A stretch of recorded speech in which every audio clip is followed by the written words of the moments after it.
계속해서 우리 창세기 요셉의 이야기에 대해서 우리가 살펴보고 있습니다. 지난주 말씀은 하나님의 은혜에 압도당하라 라는 말씀. 요셉의 청지기를 보면서 세상과 구별됨 없이 살지 말고 남을 배나 더 지옥 자식으로 만들지 말고 요셉과 같은 신앙의 선한 영향력을 미치며 살아가자고 했습니다. 또 요셉의 형들 자신들이 저질렀던 죄에 대해 정직하게 반응하고 회개하기 시작하니까 결국 하나님의 은혜에 완전히 압도당했다는 것을 보면서 내가 지었던 혹은 짓고 있는 단순한 도덕적인 죄를 넘어 주님을 내 삶의 주인으로 모시지 않고 내 뜻대로 살아가고 있는 이 엄청난 죄를 정리하자고 했습니다. 그래 하여서 결국 우리도 요셉처럼 하나님의 은혜를 흘러보내는 복음의 통로가 되자고 했습니다. 우리 다같이 이사야서 30장 18절 말씀 함께 암송하시겠습니다. 시작. 살아계신 하나님의 말씀 그러나 여호와께서 기다리시나니 이는 너희에게 은혜를 불러하시기로 일어나시리니 이는 너희를 긍휼히 여기려 하시리라. 이사야 30장 18절 말씀. 아멘. 아멘. 우리 하나님은 항상 우리에게 은혜를 주시기 원하시는 하나님이시고 우리가 주님께 나아가면 회초리를 들고 계시는 그런 개념보다 일어나셔서 우리를 긍휼히 여겨주신다고 너무너무 짠하게 여겨주시고 가서 안아주시려고 일어나시는 하나님의 풍성한 은혜 가운데 우리는 거해야 할 것입니다. 오늘 본문으로 돌아가서 우리는 왜 요셉이 위대하다고 생각합니까? 하나님께서는 아브라함을 포함하여 창세기에 나오는 그 어떤 인물보다도 요셉의 삶을 더 많이 기록하게 하셨을까요? 여러분 창세기 구분을 보면 요셉 이야기가 가장 길게 나와 있어요. 요셉의 삶을 상세하게 기록하여 오고 오는 세대들이 요셉에 대해서 묵상하도록 하라. 이게 하나님 마음이신 것 같습니다. 우리가 알다시피 요셉은 분명 슈퍼맨이 아니었습니다. 그는 단지 너무나도 평범한 한 인간이었습니다. 그는 무리를 걸은 적도 없습니다. 그는 다른 성인들처럼 자기 머리 뒤를 비추는 후광도 없었습니다. 그는 기적을 행한 적도 없었습니다. 그는 분명 고민이나 고통으로부터 또한 자유롭지도 않았습니다. 그는 하나님의 도우심으로 그리고 그 하나님의 도우심을 신뢰함으로써 꿈을 몇 번 해석했지만 놀라운 애언을 한 적은 없습니다. 그렇다면 왜 요셉이 우리는 위대하다고 느끼는 걸까요? 그것은 바로 그의 믿음 때문입니다. 그의 믿음은 다른 사람을 향해 나타나는 너그러운 마음과 이 순결한 태도 그리고 그 역경에 대한 그의 인내를 통해 드러납니다. 삶에 대한 나의 태도로 나타나게 되는 것이 바로 하나님을 향한 강한 믿음인 것입니다. 믿음은 우리의 입술로 증명하는 게 아니라 우리의 삶으로 증명되어지는 것입니다. 요셉은 그 어떤 말도 안 되는 상황 가운데 치르는 시험에서도 하나님을 강하게 믿음으로 당당하게 합격했습니다. 오늘 본문은 그 요셉이 하나님이 그의 삶 가운데서 하신 것과 똑같은 태도를 그의 형들에게서 보기 원하는 간절한 마음에서부터 시작합니다. 우리 44장 1절 2절 함께 읽겠습니다. 1, 2절 요셉이 시작. 요셉이 그의 집 청지기에게 명하여 이르되 양식을 각자의 자루에 운반할 수 있을 만큼 채우고 각자의 돈을 그 자루에 넣고 또 내 잔 곧 은잔을 그 청년의 자루아기에 넣고 그 양식값 돈도 함께 넣으라 하매 그가 요셉의 명령대로 하고. 아멘. 형들이 처음 애굽에 왔을 때 그리했던 것처럼 요셉은 그의 형들의 자루에 양식을 가득 채우고 다시 한번 각 사람의 돈을 자루 아기에 넣으라고 청지기에게 지시했습니다. 그리고 자신이 쓰는 은잔을 막내 베냐민의 자루 맨 위에 넣으라고 했습니다. 그리고 요셉은 청지기에게 다음과 같이 명령합니다. 우리 4절 5절 함께 읽겠습니다. 그들이 시작. 저희 가기 전에 요셉이 청지기에게 이르되 일어나 그 사람들의 뒤를 따라가서 그들에게 이르기를 너희가 어찌하여 선을 악으로 갚느냐. 이것은 내 주인이 가지고 마시며 늘 점치는 데 쓰는 것이 아니냐. 너희가 이같이 하니 악하도다 하라. 야곱의 아들들이 성읍에서 멀리 가지 못하여 뒤를 되돌아봤을 때 요셉의 청지기가 자기들을 추격하고 있음을 알게 되었습니다. 그들은 다시 한번 붙잡히게 되었고 요셉의 명을 받은 청지기는 그들이 애굽의 지도자의 물건을 훔쳤다고 비난했습니다. 그렇게 후한 대접을 받고서도 너희가 어찌하여 이런 배은망덕하고 교활한 일을 할 수 있느냐? 아닙니다. 우리는 절대로 그런 일을 한 적이 없습니다. 형들은 대답했습니다. 우리가 받지 않은 물건은 이 자루에 결코 있지 않습니다. 우리는 식량을 사러 온 것뿐입니다. 우리는 식량을 얻었을 뿐입니다. 만약 자루 속에서 다른 어떤 것을 발견하신다면 우리가 당신의 종들이 될 것입니다. 죄 있는 자는 정말 죽이셔도 됩니다. 그들이 얼마나 확신하고 있는지를 알 수 있는 말투입니다. 그들은 자신들이 무죄하다는 것을 너무나 확신하고 있었던 것입니다. 그들은 지체 없이 청지기가 자신들의 식량 자루를 조사하도록 하였고 마지인 루벤의 자루부터 조사가 시작되었습니다. 그런데 이게 웬일입니까? 요셉의 청지기가 막내 것까지 수색하자 바로 막내 베냐민의 자루에서 은잔이 나오는 것이 아니겠습니까? 형들은 너무 놀라 기절할 정도였습니다. 그들은 절대로 잔을 훔치지 않았습니다. 그런데 어떻게 해서 그 잔이 막내 베냐민의 자루에 있을 수 있단 말입니까? 이 상황을 몰고 올 엄청난 사태를 짐작하자 그들은 그저 기절할 정도가 아니라 거의 정신을 잃고 미칠 정도였습니다. 비탄과 번민 속에서 13절 말씀처럼 그들은 너무나 억울해서 그들의 옷을 찢었던 것입니다. 그들은 그 청지기와 함께 성읍으로 돌아오지 않을 수 없었고 당연히 요셉 앞에 즉각적으로 끌려갔습니다. 거기서 넷째 형인 유다가 입을 열었습니다. 우리가 주께 무슨 말을 하오리까? 무슨 설명을 하오리까? 우리가 어떻게 우리의 정직함을 나타내리까? 하나님이 종들의 죄악을 찾아내셨으니 우리와 이 잔을 발견된 자가 다 내 주의 노예가 되겠나이다. 유다의 입에서 나온 고백은 정말 놀라운 것입니다. 이 말이야말로 바로 요셉이 기다려오던 말이었습니다. 이것이 바로 요셉이 최종 시험을 생각해낸 이유였습니다. 그들은 합격했어요. 사실 모든 형제들이 첫 번째 시험에서 정말 최고의 점수를 받은 것이었습니다.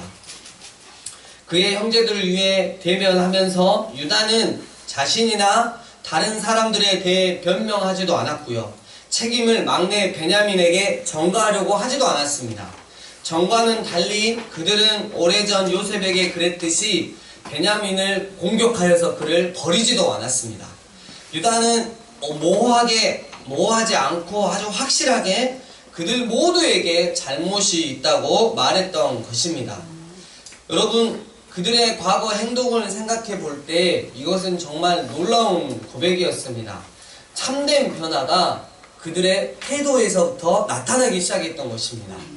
이 말들이 유다의 입과 마음에서 나왔다는 사실을 여러분 생각해 보십시오.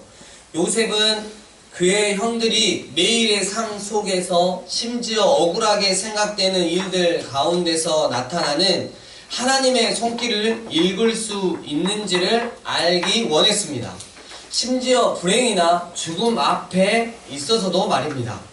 요셉은 그들의 눈이 분명 위를 향하고 있는지를 보기 원했습니다. 그런데 이제 요셉은 유다의 입에서 흘러나오는 그러한 고백을 통해서 책임을 그들 자신에게 돌리는 마음의 태도를 듣게 된 것입니다.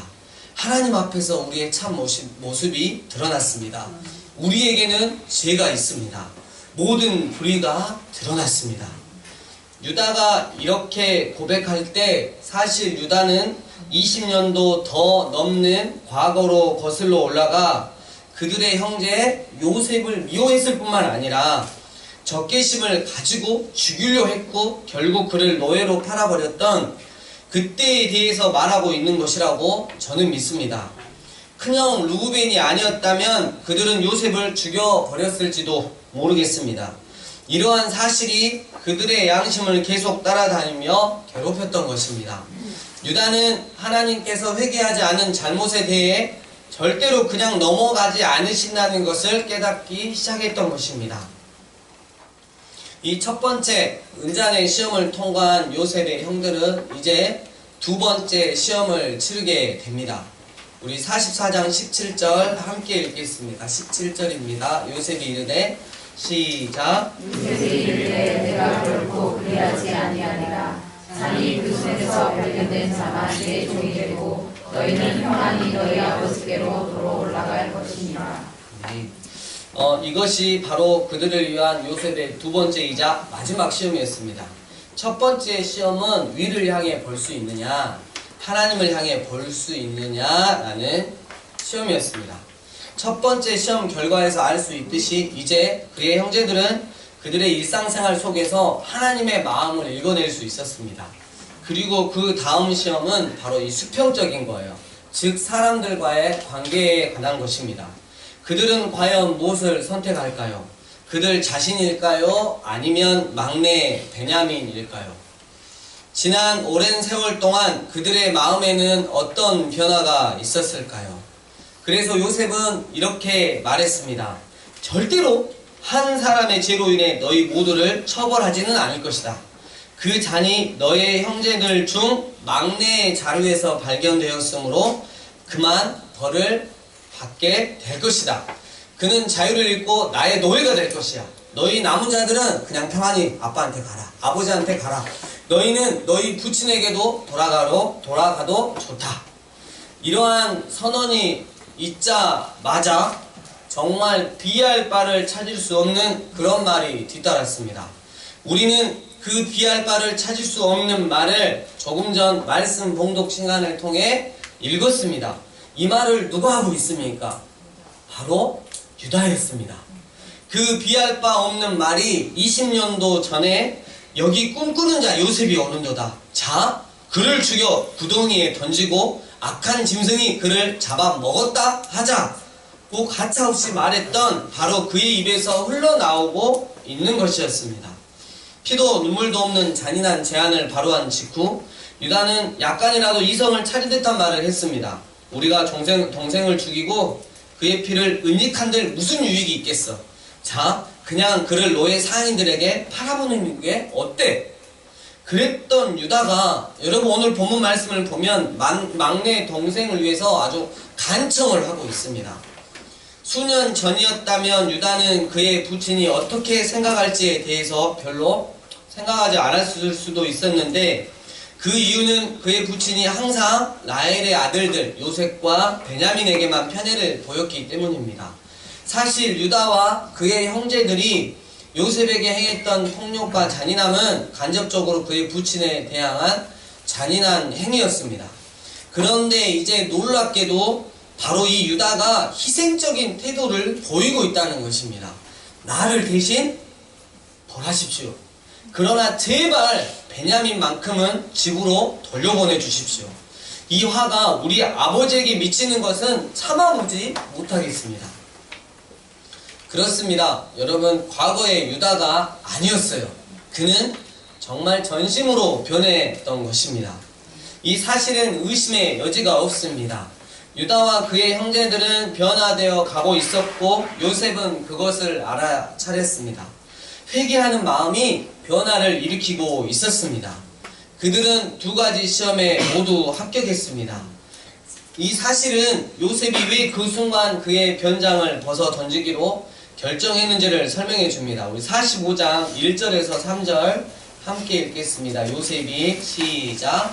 요셉이 시험을 찾아가서 그 정을 억제하지 못하여 소리질러 모든 사람을 자기에게서 물러나라 하고 그 형제들에게 자기를 알리니 그때 그와 함께한 다른 사람이 있었으나 요셉이 큰 소리로 우니 그 사람에게 들리며 바로의 공중에 들리더라.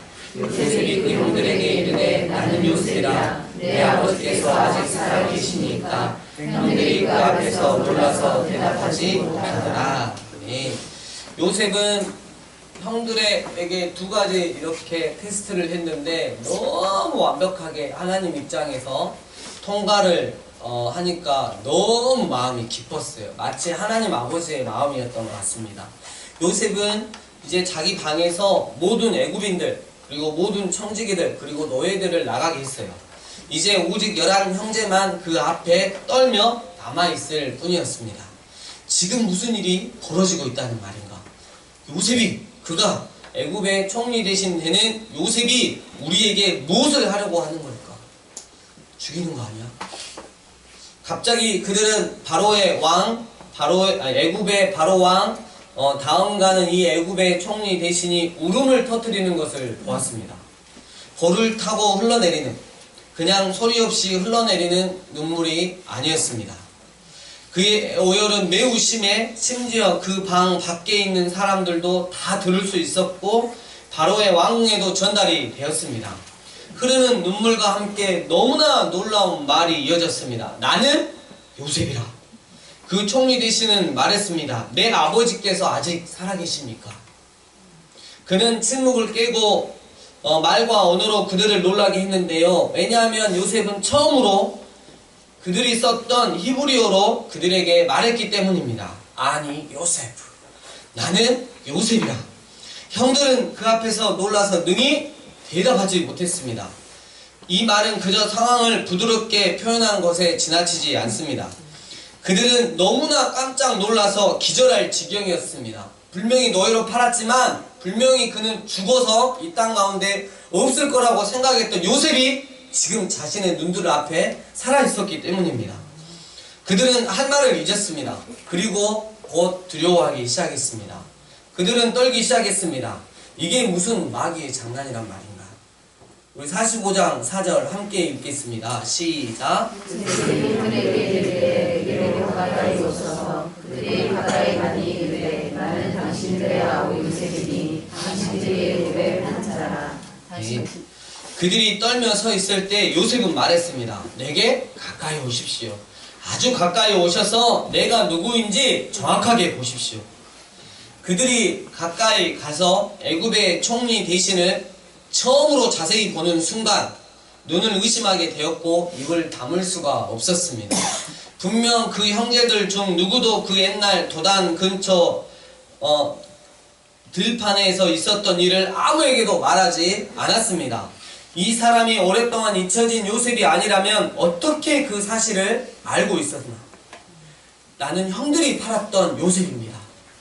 요셉이 다시 한번 나는 당신들이 애굽에 판 요셉이라고 말하자 그들은 눈조차 깜빡이지 못하고 요셉을 응시했습니다.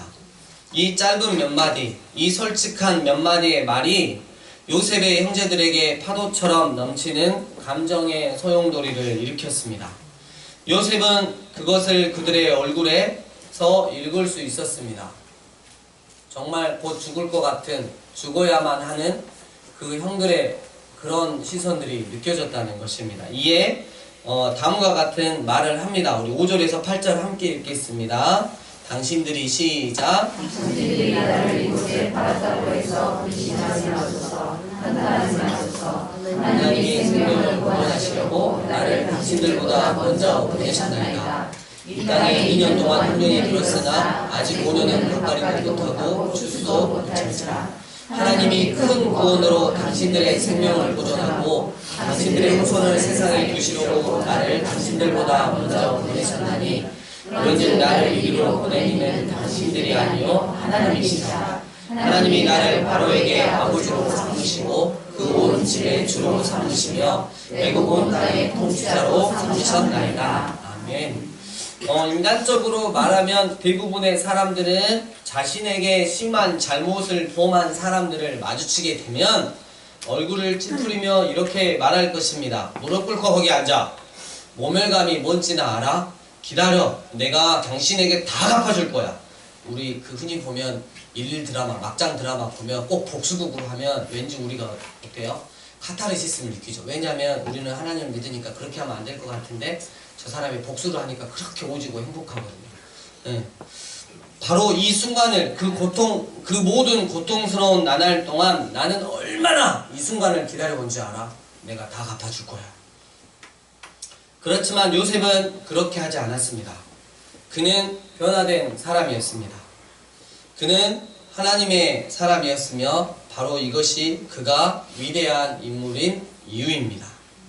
그는 자신을 붙드시는 주님의 손길을 의지해서 자기 형제들의 근심에 찬 눈으로 똑바로 바라보며 정말로 진실하게 이렇게 말할 수 있었습니다. 채윤아 여기 보고 당신들이 나를 이곳에 판 것으로 인해 근심하지 마십시오. 한탄하지도 마십시오. 나를 이리로 보내신 이는 당신들이 아니라 하나님이십니다. 하나님이 당신들의 생명을 보존하시려고 나를 당신들보다 앞서 보내신 것입니다. 여러분, 요셉은 지금 어떤 시각으로 문제를 바라보고 있습니까? 하나님이시라. 이 한마디가 모든 것을 변화시켰습니다. 요셉이 만약 자기 형들을 용서치 못했다면 형들의 마음에 확신과 위안을 주는 그런 말은 절대로 할 수 없었을 것입니다. 우리는 우리가 온전히 용서치 못한 어떤 사람을 진심으로 얼싸 안을 수는 없습니다. 그러나 요셉은 형들을 적으로 대하지 않았는데 그 이유는 그의 시각이 변했기 때문입니다. 그는 이렇게 말했습니다. 나를 이리로 보내신 이는 형님들이 아니라 하나님이십니다. 하나님께서 생명을 보존하시기 위해 나를 이리로 보내신 것입니다. 여러분, 이 장면, 이 말이 너무 멋있지 않습니까? 형님들 참 놀랍죠? 이 모든 일을 행하신 분은 형님들이 아니라 바로 하나님이시랍니다. 미래에 있을 세상의 필요를 미리 내다보시고 기금 문제를 해결할 일꾼으로 나를 택하신 분은 전능하신 주권자 하나님이세요. 형님들이 제게 악을 행했다고 생각했겠죠? 그러나 형님들에게 드리고 싶은 말씀이 있습니다. 바로 하나님이 우리의 생명을 보존하기 위해 형님들의 악한 의도를 초월해서 역사하심으로 하나님은 선을 이루셨던 것입니다. 그런즉 나를 이리로 보낸 이는 당신들이 아니고 하나님이십니다. 하나님이십니다. 이 말에 우리가 밑줄을 착 그어야 할 것입니다. 하나님이 나를 보내셨습니다. 요셉은 이렇게 하나님의 시각을 가지고 끊임없이 자신의 삶을 살아나갔던 사람이었습니다. 말씀을 정리합니다. 요셉은 하나님이 그의 삶 가운데서 하신 것과 똑같은 태도를 그의 형들에게서 보기 원하는 간절한 마음에 두 가지 테스트를 합니다. 그 첫 번째 테스트는 바로 은잔의 시험이었습니다. 자신들은 결백하다고 주장했지만 막내 베냐민의 자료에서 그 은잔이 나오고 말았습니다. 그래서 요셉 앞으로 끌려갔습니다. 바로 거기서 유다, 20년도 더 전에 요셉을 미워했을 뿐만 아니라 죽이려고도 하였으며 결국 그를 노예로 팔아버렸던 그 유다가 말합니다. 하나님 앞에서 우리의 참 모습이 드러났습니다. 우리에게는 죄가 있습니다. 우리의 불의가 드러났습니다. 하나님이 종들의 죄악을 찾아내셨으니 우리와 이 잔을 발견된 자가 다 내 주의 노예가 되겠나이다. 유다는 변명하지도 않았고 책임을 베냐민에게 전가하려고 하지도 않았습니다. 전가는 달리 오래전 요셉에게 그랬듯이 베냐민을 공격하여 그를 버리지도 않았습니다. 유다는 뭐하지 않고 확실하게 우리 모두에게 잘못이 있다고 말했던 것입니다. 왜냐하면 20년도 더 전에 요셉을 죽이려고 했었고 결국 노예로 팔아버렸기 때문에 참된 변화가 유다의 태도에서 나타났던 것입니다. 첫 번째 테스트의 최고의 성적으로 통과한 그들은 이제 두 번째 테스트를 치릅니다. 한 사람의 죄로 인해 너희 모두를 처벌하지는 않을 것이다. 그 잔이 너희 형제들 중 막내의 자루에서 발견되었으므로 그만 벌할 것이다. 그는 자유를 잃고 내 노예가 될 것이다. 너희 남은 자들은 평안히 가라. 너희는 너희 부친에게로 돌아가도 좋다. 이 테스트에 유다는 그 어느 것과도 비할 바를 찾을 수 없는 고백을 합니다. 나를 대신 벌하여 주십시오. 그러나 제발 막내 베냐민만큼은 집으로 돌려보내 주십시오. 이 화가 우리 아버지에게 미치는 것을 저는 참아 보지 못하겠습니다. 차라리 제가 당신의 종이 되어서 살겠습니다. 할렐루야. 유다가 변했던 것입니다. 회개하는 마음이 변화를 일으켰던 것입니다. 요셉 형들의 반응에, 특히 형 유다의 반응에 얼마나 감격하고 감동했겠습니까? 그러니 이제 자신의 정체를 알리며 이렇게 말합니다. 저는 형님들이 애굽에 판 요셉입니다. 하지만 나를 이곳에 판 것에 대해 근심하지 마시고 자책하거나 후회하지도 마십시오. 나를 이리로 보낸 이는 당신들이 아니라 하나님이셨습니다. 하나님이 당신들의 생명을 보존하시려고 나를 당신들보다 앞서 보내신 것입니다. 하나님이 나를 보내셨습니다. 사랑하는 강주 삶의 예배인교회 성도님들,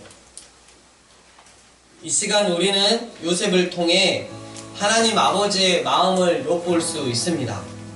그것은 바로 하나님께서 오늘 본문에서 유다가 변한 것처럼 우리도 2017년에 변화되기를 간절히 원하고 계시다는 것입니다. 정말 말씀을 준비하면서 우리 성도님들을 위해서, 교회를 위해서 기도하면서 계속 느끼는 거지만, 우리가 이 모습 이대로 하나님께서 성장을 시켜주셨을 때 엄청난 어려움을 당하게 될 것이라는 것 때문에 우리는 반드시 하나님 앞에서 유다처럼 변화되어서 2017년을 맞이해야 한다는 것입니다. 참된 변화가 우리의 삶에서 나타나길 그렇게 소원하시는 하나님, 그 어느 것과도 비할 바를 찾을 수 없는 유다의 말이 바로 우리의 삶을 고백하는 말이 되길 소원하신다는 말입니다. 2017년 한 해 우리도 유다처럼 참된 변화를 보이십시다. 위로는 하나님께, 옆으로는 주변 사람들에게 하나님을 믿는 사람은, 그래서 참된 변화를 보인 사람은 이 세상을 어떻게 살아간다는 것을 정확하게 보여줍시다. 하나님을 제발 머리로만 믿지 말고, 입으로만 믿지 말고 내 삶으로 믿고 표현해 봅시다. 2017년 하나님이 우리를 통해 마음껏 일하실 수 있도록 우리 유다처럼 변화됩시다. 그리하여 2017년 마지막 날에 하나님이 다 하셔서 내가 지금 우리 교회 공동체가 지금 이렇게 변화될 수 있었습니다 라고 고백하실 수 있는 여러분 되시길 주의 이름으로 부탁드립니다.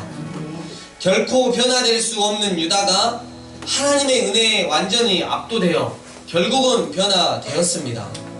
그런 유다가 회개하는 마음으로 변화되었는데 나라고 회개하는 마음으로 변화되지 못하겠습니까?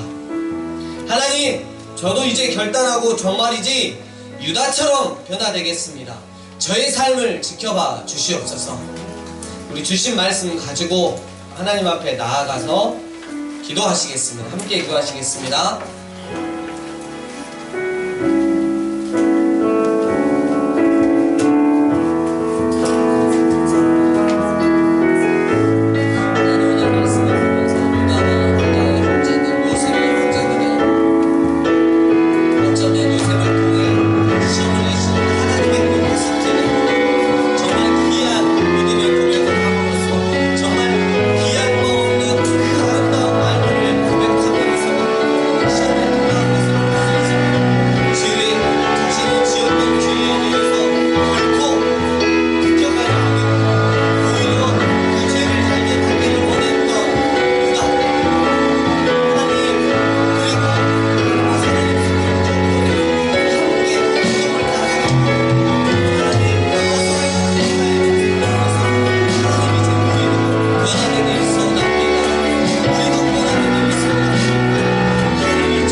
잠깐 순서 하나만 갖겠습니다.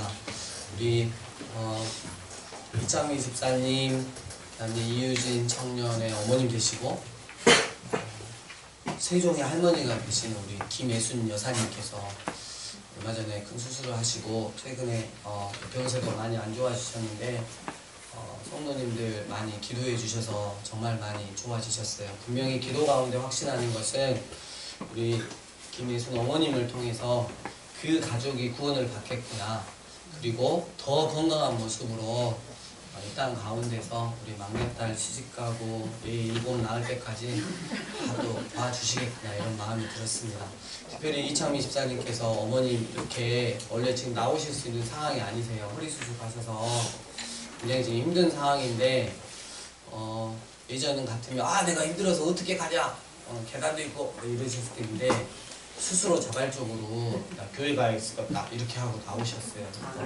이창미 집사님이 엄마한테 지금 이 시간에 고백드리고 싶은 게 있다고 합니다. 그래서 앞에 나오셔서 함께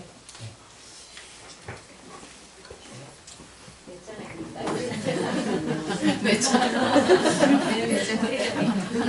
준비되어 있나 봐. 안 집사님 눈 안 감은 걸로 지금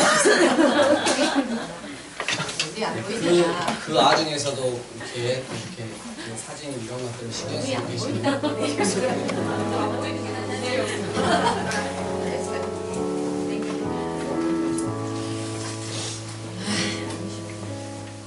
오늘 이 자리에 함께 예배한 우리 엄마 김예순,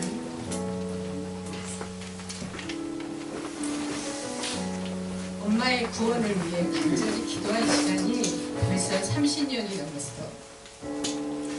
그 긴 기다림의 시간이 오늘 결실을 맺는 귀한 시간이기에 우리 엄마 김예순에게 고맙다는 말을 전하고 싶어.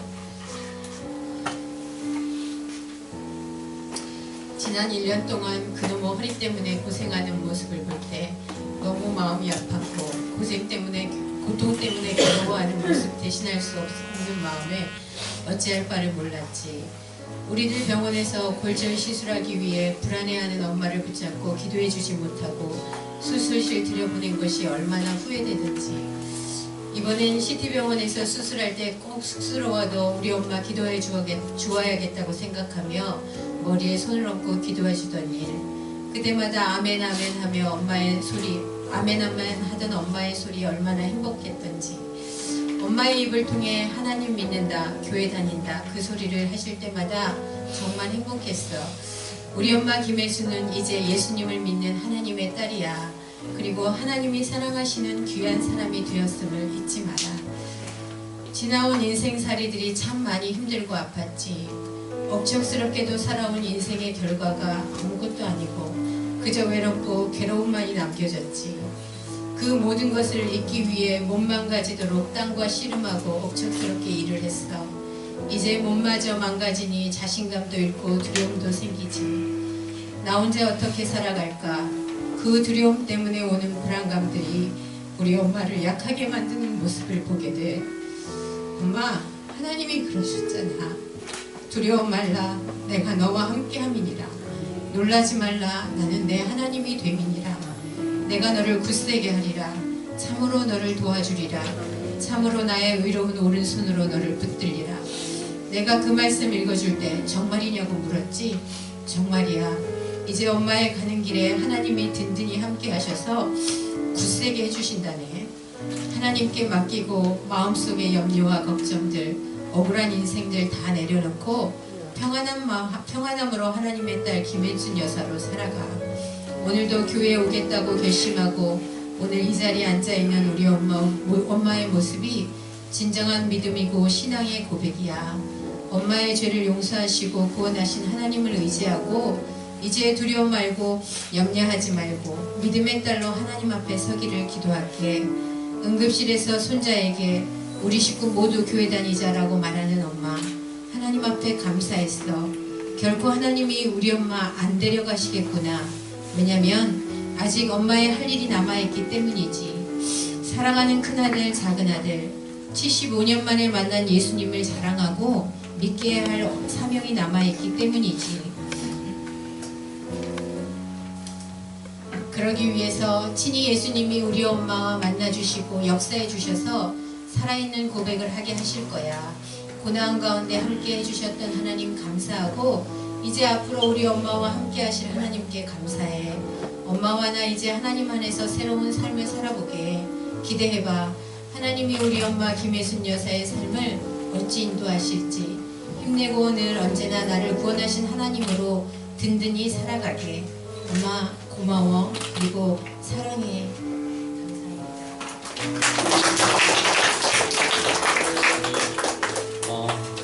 김혜순 어머님을 통해서 이루어갈 하나님의 나라가 너무나 기대가 됩니다. 계속해서 기도해 주시길 바랍니다. 제가 기도하겠습니다. 하나님 감사합니다. 우리 안에 구원을 주시는 하나님의 능력이신 예수 그리스도 이를 성취하시기 위해서 역사하시는 성령 하나님의 은혜로 말미암아 우리가 큰 은혜를 누렸음을 우리가 믿음으로 고백합니다. 하나님 정말 유다처럼 변화되는 2017년이 되게 하여 주시옵소서. 위로는 하나님께, 옆으로는 세상 사람들에게 정말 하나님을 믿는 사람은 어떻게 살아가야 하는지를 우리 강주 삶의 예배교회 성도님들이 그분들의 삶 가운데서 보여줄 수 있는 귀한 한 해가 되길 소원합니다. 하나님 주신 은혜 감사해서 하나님 예물 올려드립니다. 하나님 흠양하여 주시고 하나님 나라 위에 기히 사용하여 주시고 또 특별히 선교와 또 구제를 위해서도 하나님 귀히 사용하여 주시옵소서. 주님 사랑합니다. 다시 오실 예수님 이름으로 기도드립니다. 아멘. 이제는 우리 주 예수 그리스도의 은혜와 하나님 아버지의 크신 사랑과 성령님의 교통하심이 2017년 유다처럼 변화되는 삶을 살겠노라고 결단한 우리 강주 삶의 예배교회 성도님들 머리 위에와 우리 다음 세대 위에와 특별히 우리 또 김혜순 어머님 위에 그리고 이 강주 도심 위에 평양에서 예루살렘까지 이제와 영원토록 함께 있을지어다.